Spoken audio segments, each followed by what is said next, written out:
بکا ہوا مال واپس نہیں ہوگا، یہ جملہ اپنی دکانوں میں لکھنا یا کہنا اسلامی تعلیمات کے سراسر خلاف ہے۔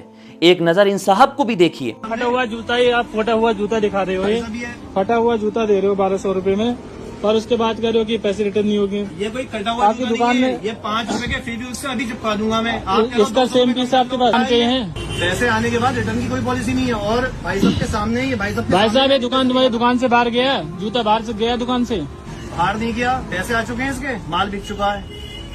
اچھا آپ یہ پھٹا ہوا مال دے دیا تو اب اس کے پیسے واپس نہیں کرو گے؟ صحیح کر کے میں کہتا ہوں، اسلام اپنے ماننے والوں کو یہ ترغیب دیتا ہے، اگر کوئی شخص سودا کر کے اس کو ختم کرنا چاہے تو دکاندار کو چاہیے خوشی خوشی اس کا سودا ختم کر دے اور اس کے پیسے واپس کر دے، کیونکہ حضور پاک علیہ الصلوۃ والسلام کا ارشاد گرامی ہے، اگر کوئی گراہک شرمندہ ہو کر اپنے سودے کو ختم کرنا چاہتا ہے اور دکاندار اس کو ختم کر دیتا ہے تو اللہ رب العزت قیامت کے دن اس کے نامہ اعمال میں سے گناہ ختم فرما دیں گے۔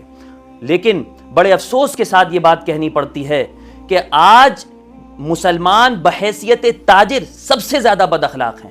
مسلمانوں سے شکایت اس لیے ہے کہ ہمارے پاس حضور پاک علیہ الصلوۃ والسلام کے بتائے ہوئے پرنسپلز ہیں، ارشادات ہیں، اصول ہیں، اس کے باوجود ہم یہ گڑبڑی کر رہے ہیں۔ حضور پاک علیہ السلام نے فرمایا کہ اللہ تعالیٰ رحم فرمائے اس شخص پر جس نے خریدنے میں، بیچنے میں اور قرض کی وصول کرنے میں اپنے مسلمان بھائی سے نرمی برتی۔